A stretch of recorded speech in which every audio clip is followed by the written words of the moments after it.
Assalamualaikum warahmatullahi wabarakatuh. Waalaikumsalam warahmatullahi wabarakatuh. Sahabat Asipa dimanapun Anda berada, kembali lagi di acara kesayangan kita, ASQ Podcast, podcastnya Asipa Kolbu. Oke, Alhamdulillah kita berada di penghujung Ramadan. Mudah-mudahan sahabat Asipa di rumah tetap semangat menjalankan ibadah puasa sampai waktu berbuka tiba nanti. Amin. Nah, di samping kita, di samping saya, di tengah-tengah kita telah hadir Ustadz yang merupakan guru besar saya juga, Ustadz Rahmatullah. Assalamualaikum Ustadz. Waalaikumsalam warahmatullahi wabarakatuh. Saya senang sekali nih bisa berbincang dengan Pak Rahmat di ASQ Podcast. Nih, Pak Rahmat gimana? Sehat ya kabarnya? Alhamdulillahirrabbilalamin, sehat walafiat. Insyaallah dari awal sampai akhir Ramadan kita diberikan kesehatan, keselamatan. Puasanya lancar Ustadz? Insyaallah sampai akhir, mudah-mudahan tadi itu kita mohon kepada Allah supaya kita dilancarkan, diselamatkan sampai akhir Ramadan. Lancar sampai saat ini. Mudah-mudahan doa yang sama untuk sahabat Asipa di rumah. Nih, pada kesempatan kali ini kita akan memaparkan atau berbincang mengenai materi yang sudah tidak asing sebenarnya ya. Setiap tahun kita lakukan dan merupakan salah satu rukun Islam, Ustaz. Islam, ya. Jadi bagaimana kita tidak mengetahui materi tentang ini, tapi kita akan lebih memperdalam lagi, mengingatkan lagi bagi sahabat Asifa mungkin yang ada lupa, bisa diingatkan lagi melalui perbincangan kita kali ini ya. Materi yang akan kita angkat pada kesempatan kali ini yaitu mengenai zakat fitrah, Ustaz. Oke, jadi seperti apa zakat fitrah mungkin bisa dipaparkan langsung, Ustaz, silahkan. Bismillahirrahmanirrahim. Assalamualaikum warahmatullahi wabarakatuh. Waalaikumsalam. Alhamdulillahirabbil alamin, puji syukur kehadrat Allah Subhanahu wa taala. Shalawat dan salam kita sanjung agungkan kepada junjungan kita Nabi besar Nabi Muhammad sallallahu alaihi wasallam. Sahabat Asifa Kolbu dimanapun Anda berada, alhamdulillah pada hari yang berbahagia ini bertemu kita di dalam podcastnya Asifa Kolbu bersama host yang sudah tidak asing lagi buat kita, host yang keren ya. Iya, yaitu Ustadz Indra Hermawan. Iya, terima kasih Ustadz. Alhamdulillah pada kesempatan hari ini materi kita adalah tentang zakat fitrah.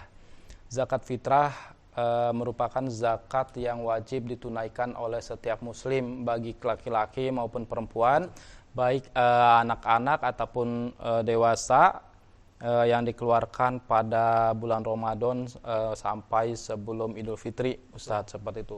Hukumnya wajib bagi setiap muslim, seperti halnya sholat, puasa Ramadan, seperti itu, karena zakat fitrah termasuk bagian daripada rukun Islam tadi. Setelah syahadat, sholat 5 waktu, kemudian bayar zakat fitrah, puasa di bulan Ramadan, dan menunaikan haji bagi yang mampu, seperti itu. Zakat fitrah ini bertujuan untuk membersihkan harta-harta kita, Pak Ustadz ya. Jadi kita memiliki harta dari penghasilan kita, tetapi dari harta yang kita miliki itu ada bagian hak daripada orang-orang sekitar kita. Saudara-saudara kita, kaum muslimin muslimat di sekeliling kita. Nah, makanya untuk membersihkan harta-harta kita tadi, kita dianjurkan, diwajibkan untuk mengeluarkan zakat fitrah. Zakat fitrah juga dapat mencucikan jiwa kita, selain harta dan jiwa kita juga dapat suci, seperti itu. Ya, betul. Ya. Karena sesungguhnya setelah berzakat pasti hati kita diberi ketenangan. Iya, benar. Tidak merasa ada yang kurang. Benar. Nah, Ustaz tadi dikatakan bahwa zakat fitrah itu wajib hukumnya. Mungkin kenapa zakat fitrah itu bisa menjadi wajib, mungkin gimana? Ya, tentu saja umat muslim ketika perintah wajib itu bersumber dari Al-Quran dan hadis dari Allah Subhanahu wa taala dan disampaikan kepada Rasulullah SAW, tentu sebagai umat Islam kita ketika ditetapkan itu wajib, maka yaitu hukumnya wajib, seperti itu, Pak Ustadz ya. Seperti Rasulullah SAW bersabda, farada Rasulullah SAW zakatal fitri min Ramadana ala nas. Jadi Rasulullah SAW telah mewajibkan mengeluarkan zakat fitrah pada bulan Ramadan kepada setiap manusia. Seperti itu. Jadi rujukan kita Al-Quran dan hadis, gitu kan. Ketika ada perintah dari Allah dan Rasulullah, maka itu adalah wajib bagi kita untuk kita tunaikan seperti itu. Alhamdulillah sangat menarik sekali sahabat Ashifa. Nah, pasti sahabat Ashifa di rumah bertanya-tanya nih, mungkin ada beberapa yang belum paham juga bagaimana sih syarat atau rukun yang harus ditunaikan oleh umat muslim dalam menjalankan salah satu ibadah ini, Ustaz. Berkaitan dengan rukun zakat fitrah, yang pertama adalah niat. Betul. Niat menjadi rukun zakat fitrah. Bahwasanya innamal a'malu binniat. Jadi setiap sesuatu itu tergantung dari niatnya. Nah, seperti kita sholat, puasa itu pun niat menjadi rukun. Nah, sama di dalam zakat fitrah pun yang pertama adalah rukunnya adalah niat. Kemudian yang kedua ada muzaki. Muzaki ini orang yang mengeluarkan zakat. Ya, muzaki namanya. Kemudian yang ketiga adalah ada mustahik yang menerima zakat. Nah, kemudian yang keempat adalah ada harta. Ada sesuatu yang kita keluarkan untuk berzakat tadi. Nah, itu yang menjadi rukun zakat fitrah. Kemudian syarat, adapun syarat zakat fitrah, yang pertama dia muslim, tentu saja muslim. Di luar muslim tidak ada kewajiban untuk mengeluarkan zakat fitrah. Nah, kemudian berikutnya adalah mampu dia mengeluarkan zakat fitrah di bulan Ramadan dan pada hari raya dia tidak kekurangan makanan. Itu menjadi syarat mengeluarkan zakat fitrah seperti itu, Pak Ustadz. Ya, Masya Allah. Mudah-mudahan kita diberi kemudahan untuk melakukan ibadah yang satu ini, Ustadz. Nah, amin, ketika amin. kita sudah berniat ingin berzakat, dan mungkin kebetulan kita bagian dari pengelola zakat nih, Ustadz. Ya, amil. Ya, amilin. Ya. Kalau kita berkesempatan menjadi amil, mestinya harus tahu tuh kepada siapa itu zakat disalurkan. Nah, mungkin ada beberapa golongan yang bisa dijelaskan, Ustadz. Oh iya, benar. Ada 8 golongan mustahik atau yang berhak menerima zakat fitrah. Ya, seperti Allah sebutkan dalam Al-Qur'an surat At-Taubah ayat 60. Innama shadaqatu lil fuqara'i wal masakin wal amilina 'alaiha wa mu'allafati qulubuhum wa fi riqabi wal gharimina wa fi sabilillahi wa ibnis sabil.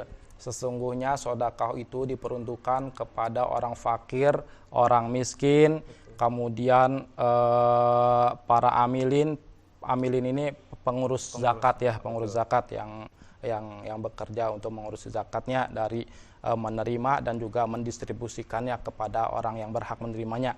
Kemudian yang keempat adalah orang-orang mu'alaf ya, orang-orang yang baru masuk Islam gitu kan, yang masih lunak hatinya seperti itu. Kemudian berikutnya adalah wafi riqab ya, hamba sahaya ya, yang kemudian adalah gorim, orang-orang yang mempunyai hutang.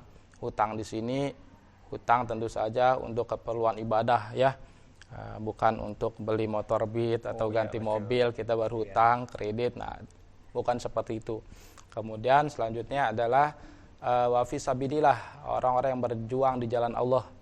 Ya, yang terakhir adalah dalam perjalanan atau kaum musafir ibnu sabil.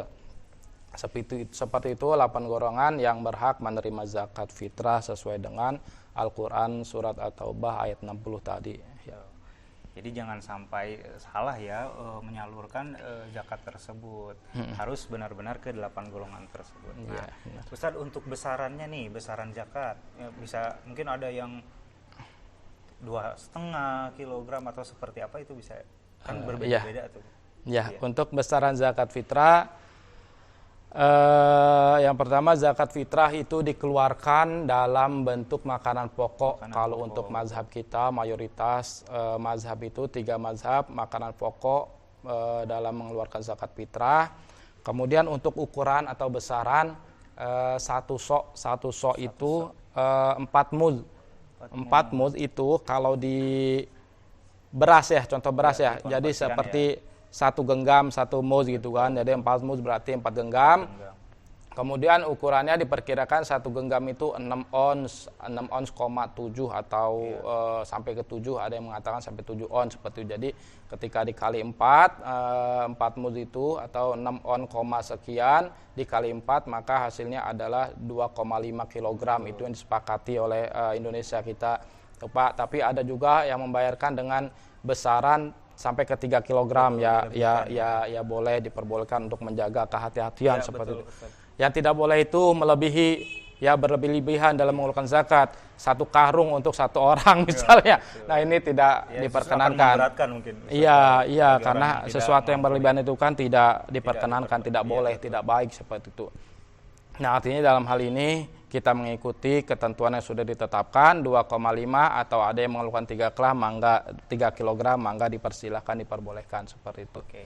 Nah Ustadz, apabila kita misalnya belum mempersiapkan seperti beras atau bahan pokok yang tadi disampaikan oleh Ustadz, boleh nggak digantikan dengan barang lain Ustadz? Oh iya, untuk membayar zakat fitrah diutamakan kita menggunakan makanan pokok, bahan makanan pokok seperti di Indonesia itu beras seperti itu ya. Kita mengikuti Rasulullah SAW mengeluarkan zakat fitrah dengan makanan pokok yang ada di negerinya, kurma, gandum, anggur dan lain sebagainya sesuai dengan makanan pokok yang ada di negeri tersebut. Nah kemudian tuh di Indonesia beras seperti itu, tapi ada mazhab Hanafi membolehkan mengeluarkan zakat fitrah dalam bentuk uang. Ustadz, uang itu ya sebesar ya beras tadi seperti yang sudah ditetapkan, seharga segitu.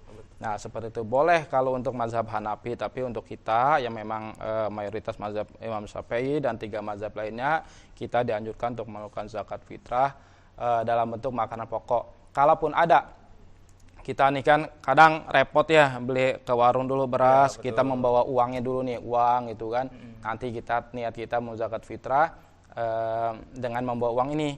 Ya kalau baiknya kita belikan dulu, kita belanjakan dulu itu. Biasanya di samping masjid itu ada itu yang menawarkan. Nah seperti itu. Nah kita belikan dulu berasnya di samping masjid, kita bawa ke masjid seperti itu. Kita serahkan ke para amilin untuk menerima zakat fitrah kita. Seperti itu, Bos. Nah, jadi sahabat Ashifa, sesungguhnya kalau misalnya kita kesulitan pasti akan diberi kemudahan.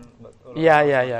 Jadi kalau kita misalnya tidak sempat beras, insya Allah di sekitar masjid juga ada yang jual. Iya. Tayangan ini bisa mengingatkan manajemen masjid untuk melakukan hal yang sama mungkin Ustadz ya? Iya, ada namun ada beberapa masjid nih yang tidak menerima transaksi di dalam masjid. Betul. Atau memang sebenarnya tidak dianjurkan, tidak boleh untuk menerima atau melakukan transaksi di dalam masjid ya, seperti banyak kita temuin dulu ya. Kalau sekarang alhamdulillah semakin berkembangnya informasi, berkembangnya ilmu dalam pemahaman kita tentang Islam.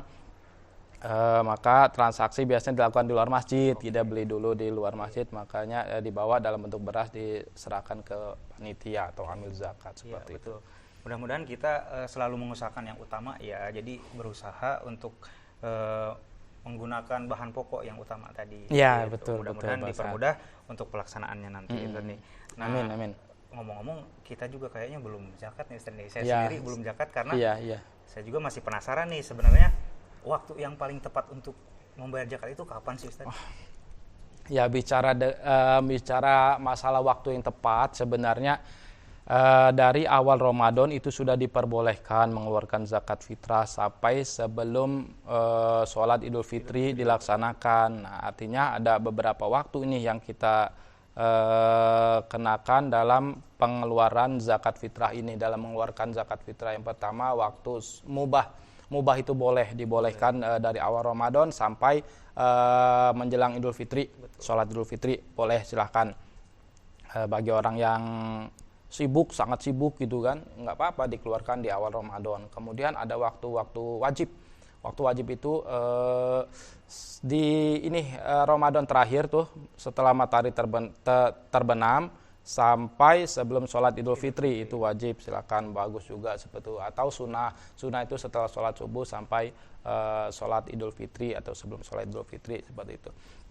Nah itu 3 waktu diperbolehkan, Pak Indra, Ibeng. Ya, yang tidak diperbolehkan adalah waktu setelah sholat Idul Fitri. Nah ini tidak diperbolehkan, hati-hati, ada waktu makruh dan waktu haram. Jangan sampai kita karena mencari atau menunggu waktu yang tepat, waktu yang paling baik lah supaya dapat keutamaannya, kita lalai lupa atau dilupakan dengan kesibukan kita. Akhirnya setelah Idul Fitri baru kita ingat, atau masih dalam perjalanan tuh karena macet ya berhari-hari, aduh jangan sampai seperti itu. Kita hindari mengeluarkan zakat fitrah atau setelah sholat Idul Fitri, karena ketika kita mengeluarkan zakat fitrah setelah sholat Idul Fitri itu sama saja dengan haram hukumnya. Sedekah biasa hitungannya. Iya, Dan tidak termasuk boleh haram haram itu hukumnya. Iya, seperti itu. Makanya semoga kita semua tidak dikasih lupa ya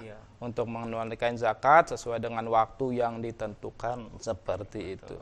Ya, mudah-mudahan sahabat Asyifa di rumah tidak lupa, dan kapanpun mengeluarkan zakat tetap satu kuncinya harus ikhlas, Ustaz. Itu ya. Iya, insya Allah ikhlas sebagai umat muslim tentu saja kita ikhlas, karena zakat fitrah teh bukan sekali dua kali kita melaksanakannya. Apalagi seperti Ustadz Indra udah 35 tahun misalnya, udah Tua saya, udah tua seperti ini, udah berkali-kali, udah 35 kali berzakat fitrah ya. Insya Allah nggak pernah telat kan ya? Insya Allah, Ustaz. Nah, jangan sampai juga ingatkan keluarga. Betul. Tadi yang saya sampaikan, jangan sampai mengajar keutamaan kita lupa lalai lewat batas waktu yang ditentukan seperti itu. Masya Allah, ini perbincangan yang sangat insya Allah bermanfaat. Dari awal sampai akhir tadi kita sudah menyampaikan apa-apa saja yang wajib kita ketahui untuk menjalankan ibadah yang termasuk rukun Islam ini. Seperti biasa nih, alhamdulillah kita sudah ada di penghujung nih, mungkin banyak pertanyaan. Cepet ya, nggak kerasa. Tapi sayang sekali waktu yang membatasi kita, Ustaz. Oh, seperti itu ya. Seperti biasa di ASQ Podcast ini ada closing statement, Ustaz. Jadi ada persembahan kata-kata mutiara mungkin dari Ustaz untuk sahabat Asyifa, agar sahabat Asyifa senantiasa mengingat apa yang telah Ustaz sampaikan. Silakan, Ustaz. Kata mutiara ya, ibaratnya yang indah-indah dong. Insya Allah indah. Insya Allah apapun yang terucap dari Ustaz indah. Insya Allah. Barakallah.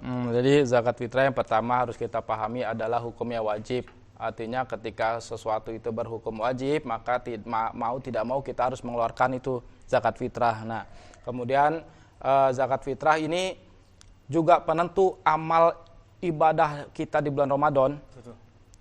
Diterimanya amal ibadah kita di bulan Ramadan. Bagaimanapun kita sholat tahajudnya di bulan Ramadan tidak lepas, tidak tinggal, tarawehnya sama tidak lepas, tidak tinggal, kemudian tadarus Qur'annya sampai berjuz-juz kita hatam, kemudian sedekahnya di bulan Ramadan itu luar biasa lah, kita istimewakan bulan Ramadan, ibadah di bulan Ramadan. Tetapi ketika zakat fitrah kita tidak mau membayar atau tidak membayar zakat fitrah, maka amalan kita itu tergantung antara langit dan bumi. Jadi belum sampai ke kita, sampai kita menunaikan zakat fitrah seperti itu. Dan perlu kita pahami bahwasanya mengeluarkan zakat fitrah itu luar biasa manfaatnya ya. Betul. Manfaat yang luar biasa, ada hubungan sosial di situ, bagaimana apa yang kita keluarkan itu akan bermanfaat bagi saudara-saudara kita yang kurang mampu. Betul. Khususnya ya seperti itu. Jadi luar biasa makna yang terkandung, manfaat yang terkandung di dalam zakat fitrah. Makanya ketika suatu itu diwajibkan oleh Allah Subhanahu wa taala dan Rasulnya, pasti ada manfaat yang luar biasa di dalamnya. Seperti itu, Pak Ustadz. Alhamdulillah. Jadi sahabat Asyifa, mudah-mudahan dengan zakat ini ketika kita menyambut bulan hari raya, ketika kita menyambut hari raya, kita bisa sama-sama berbahagia, Ustadz ya. Jadi insya Allah, tidak ada yang insya merasa Allah. kekurangan. Iya. Dengan zakat ini mudah-mudahan semua berbahagia. Amin, dan bisa menyambut dengan sukacita. Ya, itu tujuan utamanya juga. Betul. Seperti itu. Ketika ada kita, tetangga kita, saudara kita kekurangan, khususnya di bulan di Idul Fitri itu, di hari raya Idul Fitri kekurangan. Nah, itu yang kita hindari. Zakat fitrah ini dapat menutupi atau dapat membantu mereka yang kesulitan atau kekurangan seperti itu, Pak Ustaz. Alhamdulillah, Ustaz, kita berada di penghujung acara. Mungkin terima kasih untuk sahabat Asyifa yang senantiasa setia menyaksikan podcast Asyifa. Jadi tetap semangat puasanya. Terima kasih atas perhatiannya. Mohon maaf apabila ada salah-salah kata. Saya Indra Hermawan dan Rahmatullah di sini. Pamit undur diri. Terima kasih. Wassalamualaikum warahmatullahi wabarakatuh.